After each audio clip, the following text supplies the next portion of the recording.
be talking to you today about some mission work that my wife and I are involved in, and starting off this month in service to others here at St. Leo's Lunch. Many of you know my wife, Dr. Kathy Schanzer, so I'm more of a tag-along in this story. God blessed her with a small mustard seed of insight, of service to others when she was 9 years old. And at the age of 35, he invited me to tag along as well. So I like the stories of saints. They're typically nice and young. So I'll just leave that as the difference between 9 and 35 as to who's truly inspired in this mission effort. But I'm happy to be a tag along. Kathy is an eye surgeon, ophthalmologist, and our medical director of our mission program. And I'm the executive director, which is a nice title for the mule. I get to carry all the medical supplies and handle all the logistics behind the scenes. And we're a pretty good team, and we've been a pretty good team for some 30 years now. We have our most current missionary efforts began in 2006 with a joint venture with the Catholic Church in a small country called Sierra Leone. It's in West Africa, about the size of the state of Ohio.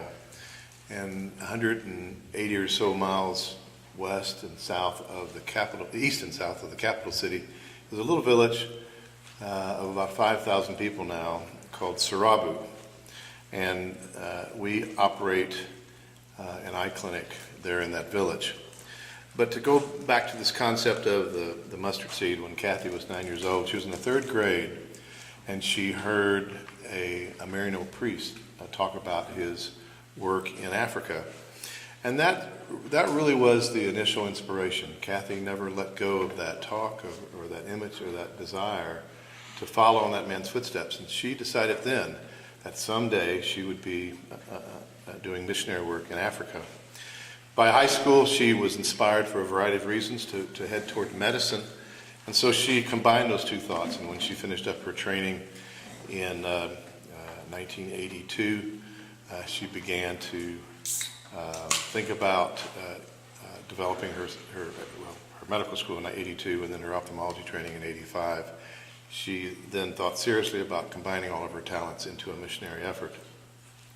Now, somewhere along the line, before 1985, she met me, and we have 7 children, as some of you know, and so that was not really ever part of her plan, but by God's grace, he allowed her to take me in.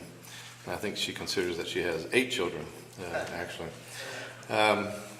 Well, our first missionary trip was 30 years ago, and we went to Nigeria, and she did 26 surgeries, and we were there for a couple of weeks, and I guess she saw upwards of about 200 patients on that very first trip. And from then, we just started networking and going to different countries based upon people we knew, and that was kind of how it went for a while. In the late 90s, a good friend of ours who was from Sierra Leone asked us if we would consider going to his country to help rebuild it after the war ended. And the war didn't end until 2000, which was the first year that we went to Sierra Leone. But to contrast that first year in Nigeria with 2018, now 30 years later, to see how that little seed has grown. This year we've done 655 surgeries. By the end of this year we will have examined and treated over 15,000 patients. And that's just on the patient care side of things. When we developed this center and opened it in 2006, I still thought we would be about eyes, because that's what we've been doing. We've been going to existing facilities. We were visitors, and whatever technology they had, that's the technology Kathy would use, and we would just make the most of it. And so we developed this eye center, and I thought we would just continue taking care of eyes.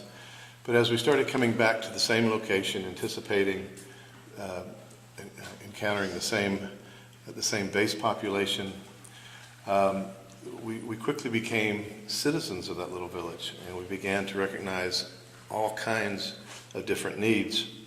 And it also enabled us to take more volunteers with us who also recognized needs. And so I'm going to just read off a short list of things that are going on in our little mission, which started with 26 surgeries 30 years ago, to now, in addition to all of the patient care activities, we take care of 9 deep water wells that were developed about 6 years ago.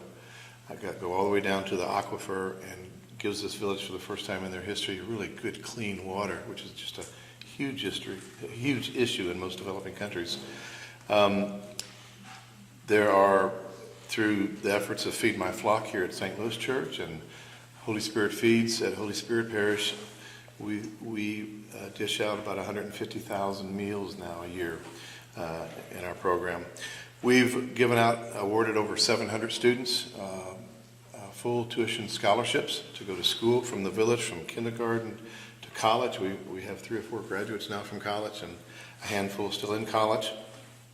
We took a couple of our shipping containers and welded them together and developed a computer center. And now all of the primary and junior secondary schools, there's 5 of them in the village, they all rotate the students through this computer center. It's really transformed education in this little village that doesn't even have, books, much less trained teachers, etc. And now they have access to wonderful software that can teach some great things to the students. We're involved in all kinds of sports programs. Every week there's some kind of a volleyball game or a soccer game or something. Annually there's a big soccer, they call it football, a big football tournament between the village we're in and the surrounding 9 villages for the Bumpy Cup, as they call it. Bumpy is the name of the district of Sierra Leone that we happen to be located in. A lot of community events. We sponsor cooking contests. Monthly we sponsor a happy hour at the local watering hole. And so just a lot of different ways that we engage the community, whether we're even there or not. The local folks have taken ownership and do just a great job. We take as I mentioned, a lot of volunteers with us. There's 14 volunteers this year. We have sponsorship for high school students and for priests. A family in Texas will pay for any priest that goes with us, and that's been just a great thing. There's been a number of priests, Father Bradshaw, Father Bruce Neely, Father Dexter, others, Father David Knight. There's been a variety of priests who have gone with us from our community here. It's as much fun watching the impact of this experience on them as it has been on Kathy and I. There's a tremendous need, going back to our first reason for being there, for cataract surgery. I don't know, could I just see a show of hands? How many of y'all either might need cataract surgery, have had cataract surgery, or know somebody that's had cataract surgery? So, well over half. Yeah. In this country, to contrast, if you have developing cataracts, and maybe you know this, but cataracts is something that everybody will get if you live long enough. Now, some people will get them early in life, some people later in life. A lot of people die before they need cataract surgery. But developing the cloudy formation of the lens of your eyes, that's just a natural part of aging. And again, everybody's at different speeds. But in this country, if you have a cataract developing and it begins to interfere with your activities of daily living, well then you go to your eye doctor and you start making plans to have cataract surgery. And it's a relatively straightforward, simple procedure in this country. The technology is wonderful. You're in and out of the operating room in less than a half hour, oftentimes less than 15 minutes. And the chances of you not just seeing, but seeing really, really good, not needing glasses, etc., is wonderful. And it's life-changing to that extent. I remember after my dad had cataract surgery, he was here in Dallas, for a few weeks while he had his his 2 eyes, his cataract surgery from Kathy. When he got back to Dallas, he called Kathy and thanked her for fixing his color TV. You know, it comes in kind of gradually, and you don't always know just how much vision loss you have. But you don't think about the lifestyle that you're going to have with cataracts. You only think that it's going to get better. Contrast that to our mission program in Africa. There, the average length of blindness, not, gee, I don't see as well as I used to, blindness. You get to the point of blindness if you don't have something done about your cataracts. Average length of blindness for the people that Kathy does surgery on is over 20 years. Can you imagine being blind for 20 years? Can you imagine the emotions when you wake up on the operating table and suddenly you're seeing and you haven't been seeing for a long time? All kinds of stories and emotional responses, etc., that I'll share with you in a little bit. But we get asked a fair amount, why are you going to Africa when, you don't have to go but just a few blocks to find people in need here in Memphis? And that's really true. Academically, we go there because the need is huge. There's just simply no facilities that exist. Before Kathy doing surgery in Sierra Leone, they were doing just a handful of surgeries a month.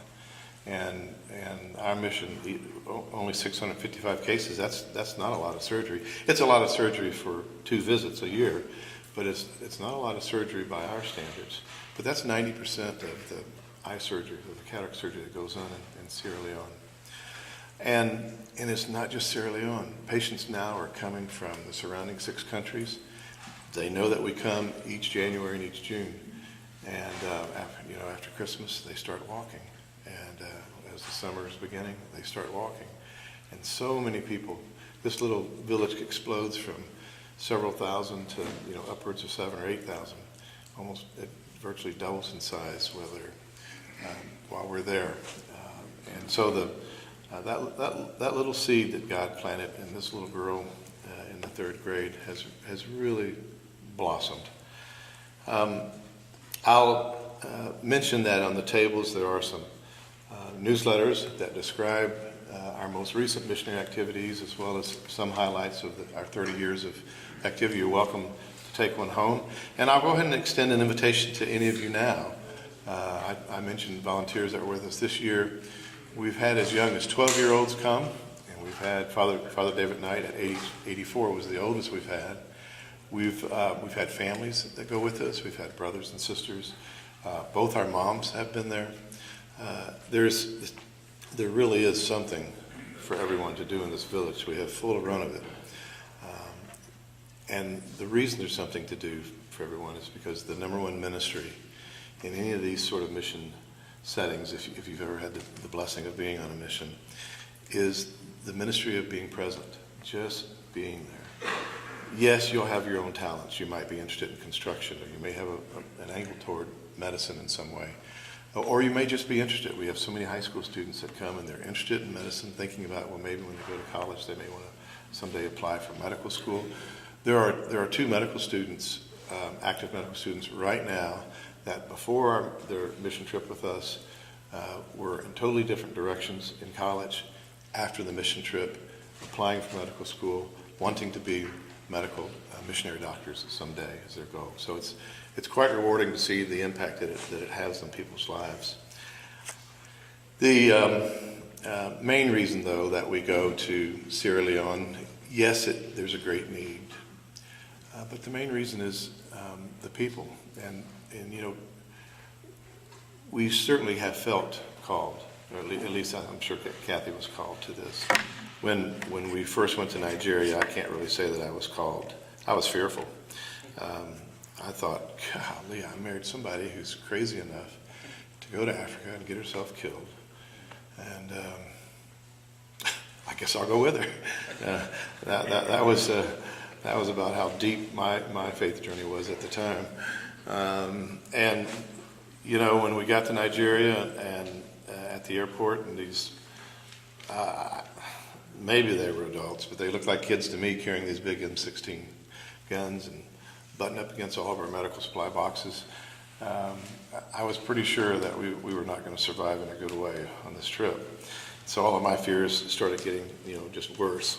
And then we got deeper into the heartland of Nigeria, and we were being escorted by these small little Catholic nuns that hit me about right here. And at each check stop was these same young soldiers and their guns. They were just looking to survive. They were just looking for a handout. Any kind of a bribe would have gotten us through without any problem. But these little nuns, they were wagging their fingers in these guys' faces, and they were kind of backing off. And I remember once I leaned over to Kathy and I said, I think I might shoot her just to shut her up. She's so obnoxious. but that's how, it was the passions, and it was that we got to get this doctor to the right place, and we can't lose any supplies, and I didn't have any appreciation for any of that at that time. And then we started engaging the people with tremendous need. And of course, I had all these different stereotypes in my mind. They're poor, so they must be stupid. Well, that wasn't true. They're poor, so they must be unhappy. Well, that wasn't true at all. I met some incredibly smart, intelligent, happy people that just happen to have nothing in terms of how our material world would measure where they are in life. And so it took Kathy, no time to engage and to follow up on the calling that she'd received as a child. It took me getting all the way to our first stop before I began to appreciate what God was calling her, and by default was calling me to do. And I'm happy to carry her luggage. I'm happy to carry her medical supplies. I'm happy to assist her in any way that I can. That's actually my salvation strategy. I'm hoping there's a place where people that are automatically going to heaven, somebody needs to carry their luggage. And so I'm going to say, hey, I know that lady. I've been carrying her bags for a while. Let me just keep doing that. There's so many stories that come to mind when somebody says, well, what's it like to be on a mission trip? And all these impact me, the people that were serving, Kathy, the volunteers that come, and then the people at Feed My Flock, or at Holy Spirit Feeds, or volunteers that are considering going with us, and now here at St. Neo's Lunch. I hope to have a little bit of an impact on you with some of these stories. We see miracles all the time, and one of the most powerful ones was a young boy. He was about 12 years old, and he had a tumor on one of his eyes about the size of a golf ball. I mean, the eye was completely destroyed. It takes years to get to that point. We see, cancerous types of growth in eyes in this country by looking through microscopes into the eye. This had consumed the eye and grown way out in his face. But incredibly, he was still fairly active. Now, his prognosis is that he was going to die pretty soon. Oh, maybe not measured in days or weeks, or maybe not even in months, as amazing as that seems to me, just looking at this young boy. But he was going to die soon. He certainly had, a year or two at most to live. So Kathy's thought was that she could at least debulk this tumor and cosmetically sort of help him get through life without being such an oddball when people, and in particular his peers, would be looking at him, other children. So they wouldn't be so afraid of him, so that they wouldn't be staring so much. So that's what was on her mind. Now, this is one of the first children like this that she had encountered. So this happened some time ago. And since then, we seem to encounter one or two of these children every trip. And there's right now nothing we can do for them, including debulking the tumor. Because this tumor was extremely vascular and was bleeding and bleeding and bleeding. And I was watching, and we were all tense and on the verge of tears because we thought we were going to lose this boy for no good reason. He was going to live a short life as it is, and here we were about to shorten it even more out of good intention. And so Kathy looked up from the operating scope and she said, "Go get Father Jabadi." Father Jabadi was the pastor of the Catholic Church in this little village. I'll do a little aside note so I don't break up too much here. Our village is half Catholic and half Muslim. Those are your two faith options. Back in the early 1900s, the chief of our little village of Sarabi was in jail in the capital city of Freetown. Sierra Leone was a British colony at the time, and the chief was opposing paying taxes to the Brits. Can you imagine such a thing? So the priests come to Freetown, and they visit the prisons. One of the first things they do, and apparently this guy was fairly charismatic, and they met this chief of Sarabu in jail, and they got to be good friends. And he said, "Man, if I ever get out of here, I want you guys to come with me to Sarabu." And so they did. Well, Father Jabati is the pastor, still is the pastor of this little church in Sarabu. And so I went and got Father Jabati. Father, come to the operating room. Kathy's having some problems. And there are these gauzes and sponges and wraps all over the floor of this poor little boy's blood. And Father stands right at the entrance to the operating room, and he blesses this boy, and he prays, and the blood stops flowing immediately. Not 2 minutes later, not just before he got there, immediately. And he survived, and oh my gosh, the prayers are said that night of thanks. There was a blind mom. She had to be close to 100. And this is a funny story. I'll be laughing more at the end of this one. Her two sons, who had themselves were like 80 years old, were on either side of her. And she was 90 pounds wet, maybe. Just this frail little lady who had been blind for decades. They were escorting her into the operating room and up to the operating table, and then the technicians took over at that point. Now, the entrance into our operating theater is a glass door. So they spoke a little bit of English, and since Sierra Leone was a British colony, a lot of folks speak English, or at least broken English. And so I was able to stand with them and sort of explain to them what was going on. They could see different things, and I would say now that, your mom's cataract's been removed. Now Dr. Kathy is going to be putting in a new lens so that your mom can see.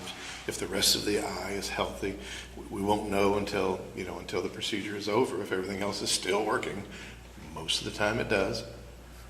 So the surgery was over. The technicians were on each side of her, bringing her back to the entrance where the sons had left off. And the door opens, and the sons, in their own language, "Mom, can you see? Mom, can you see?" And she just stood there for, maybe 5 seconds, but it seemed like minutes to the three of us. So the two sons were facing their mom, and I was standing behind the two sons. And she just looks. She doesn't move her head. She doesn't give any expression. And then in her own language, she says, "What's that big white man doing here?" And the sons go, "Mom, you can see," and again, we're all crying and hugging. And one of the more humorous stories for Kathy occurred on this last trip. I have it on video. It is so cute. I probably should post it on our website. But this man got up from surgery, and he was so ecstatic. He's so ecstatic. He proposed marriage to her on the spot. "Doctor, I want to marry you, doctor. I can see you are my hero, doctor. I want to marry you." And he looked at me and he goes, "Is that okay?" Kathy is convinced that this whole exercise is in part an exercise in humility, because that was one of the rare times somebody actually referred to her as doctor.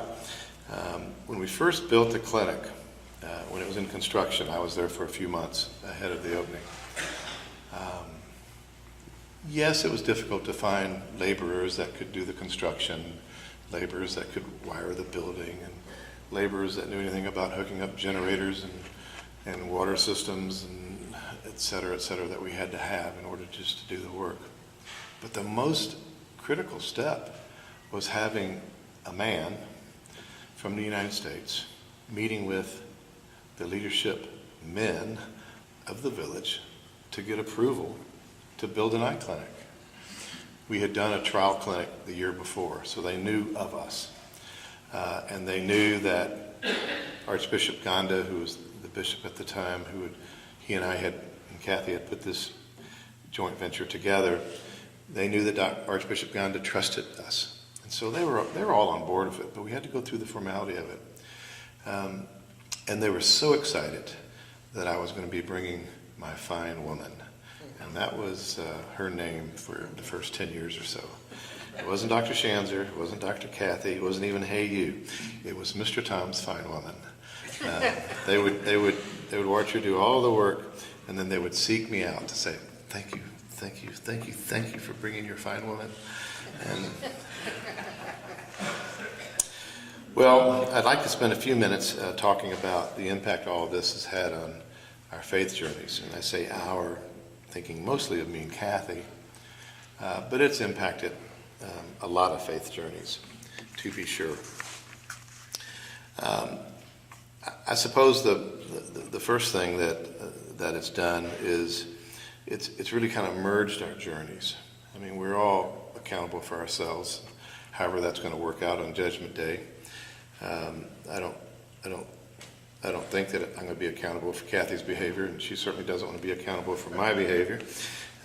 Although we do joke when we go to confession now that she goes in and tells all of her sins and then all of my sins, and I just go in for absolution. But our in no small way, our interpretive lens of our joint journey is, what is God calling us to do?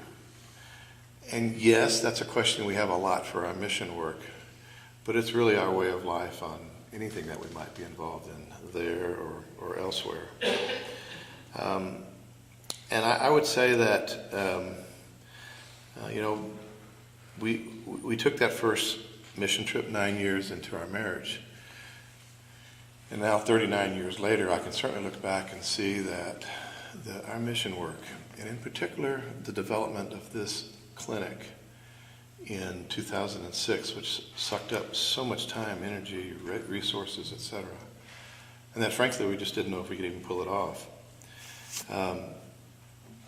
really pushed us together. And we have been in situations in our travels, on mission work in particular, where we're confronting some sort of a strange, unusual, maybe threatening, or we're not always sure, a situation. And we don't think so much about, are we safe, like I did the first trip.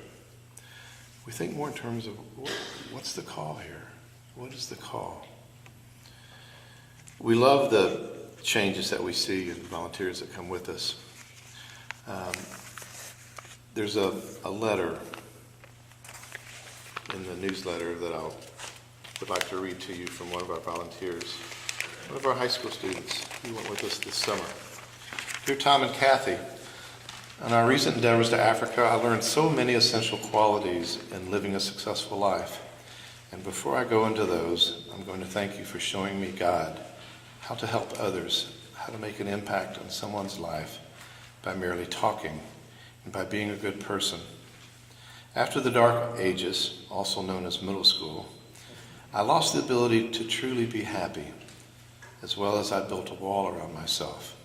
I figured that if no one was laughing or smiling, why should I? I didn't want to stick out then. I just wanted to make it through school. However, I have known since entering high school that it's okay to be yourself, but that's not the point. On the trip, I had to learn to trust the drivers who drove us to our destinations, the people who translated the language when I didn't understand what they were saying, and even Bentu, a stranger who was cooking our meals. I had to learn to trust all these people, and I still do, though in a way I could not have imagined before the trip. Because of this extremely trusting exercise, my wall began to fall, and it was piece by piece at the beginning. Then all the parts came tumbling down. I can see through the space that hasn't been there since elementary school. Slowly, as my wall was in the process of coming down, I learned how to be happy again. It's weird when you have to learn how to be happy, smile, and to laugh. Even on that 2 a.m. flight, I was just grateful to have a flight home and a warm cup of hot chocolate. You two helped to do this to me, showing me how fortunate I am, allowing me to become more humble and happier with myself and toward others. Every person you two encountered, whether it be in the surgery or being a missionary trying to track down the container, was always affected by your presence. I hope to, in my future, be a person who can affect others just by talking to them. And I know with God's help I can. You also don't need to do much to make people happy. You just simply help out, which is amazing in my eyes. Tom and Kathy, you deserve more than the world can offer because you have given me more than anyone else has. You have shown me my true self. And bringing a teenager you've never met across the sea to a place you hold dear is even more spectacular. I'm so grateful from the bottom of my heart for your service that I'm not sure how to thank you. I'll find something, though, because this act of service will not be forgotten by me. I'm eternally grateful, and I mean it. Love, Maggie. That's it. You know, how does a junior in high school need to learn how to be happy again? You know, I'm in my mid-60s, and I've forgotten what it was like. And, of course, the pressures we grew up with are so different than what they're going through now. So it's a real important part of our faith journey to connect with all age groups, but in particular with the young people that kind of gravitate toward us in the summer. Blessed are the poor in spirit, for they shall inherit the kingdom of heaven. Living that beatitude is so easy when you're in a small village in Africa and everything around you is poverty, and you're in the middle of it. You don't have to really, act like it. You don't have to really concentrate or think about how can I be in solidarity with these people. But when we come back, it's imprinted on us. I can't go a year without looking in my closet and asking the question, what did I not wear in this closet in the last year, and giving it away. I can't leave the water running when I'm brushing my teeth, because knowing that there's people that I live with a couple times a year that there's no running water in the village. Can you imagine 9 water wells? I mean, it sounds like a lot. It's certainly compared to that cesspool, little pond they were getting their water from before. It's a heck of a lot. But I probably have 9 water spigots in my little apartment. It's just, it's so different. And so being in solidarity with the poor is a very powerful part of the experience and part of the takeaway on these mission journeys. We come home physically worn out, but so spiritually alive. And it's been such a boost to our spiritual journey in so many ways. It's like an extended retreat. But I would offer you as kind of a closing thought that the most impact that it's had on Kathy and I has been our prayer life. We were both active Catholics, most all of our life. And when we got married, we met at a Catholic church. All the kind of right combination of things, all the moons lined up right for us to say Catholic, Catholic, Catholic. And we were prayerful, and et cetera. But not so much as a couple, at least not in the beginning. And in no small way, these mission experiences has really expanded our prayer life as a couple. We now wake up every morning about 5 o'clock, and the first thing we do is say the Rosary. We meditate on the sorrows of Mary and say the Divine Mercy Chaplet. By 6:15, we're here at St. Louis going to Mass every day. And then when we get home at night, we say the Rosary again. On Sundays, we share with Bill Drennan and his wife adoration. We go to the Sacrament of Reconciliation at least once a month. And we're just, and at the whole time we're thinking that same thought. What is God calling us to do? I'd like to close with a prayer that answered a question I had the first time I went to Mass in Sarabu.